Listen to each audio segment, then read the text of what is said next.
میں نے اپنے والدین کے زمانے میں سورہ یاسین کو بہت کثرت سے گھر میں پڑھتے ہوئے دیکھا ہے.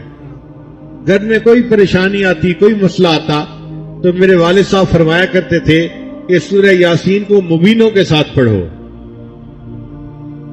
قرآن مجید میں 7 مرتبہ مبین کا لفظ استعمال ہوا ہے. شروع سے پڑھنا شروع کریں، پہلے لفظ مبین تک پڑھیں، پھر شروع کریں، پھر دوسرے مبین لفظ تک، پھر تیسری مرتبہ شروع کریں، پھر تیسرے مبین لفظ تک، پھر چوتھا، پھر پانچواں، 7 اس طرح کر کے پڑھیں اور پھر دعا مانگیں. تو میرے والد صاحب فرمایا کرتے تھے کہ دعا قبول ہوتی ہے، اللہ تعالیٰ پریشانی کو دور کر دیتے ہیں. میں نے اپنے بچپن میں اپنے والدین کو سینکڑوں مرتبہ مبین کے ساتھ سورہ یاسین پڑھتے ہوئے دیکھا ہے.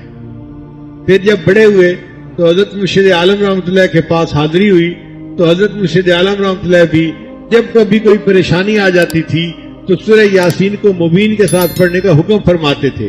تو جو عمل والدین میں نے زندگی میں دیکھا تھا بچپن میں، اس کو جوانی میں اپنے شیخ کی زندگی میں بھی دیکھا.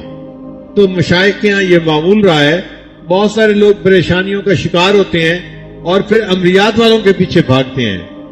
عملیات والوں کے پیچھے جانے کی ضرورت نہیں. زندگی کی پریشانی کے لیے سورہ یاسین کو مبین کے ساتھ پڑھ لیا جائے تو کفایت کرتا ہے.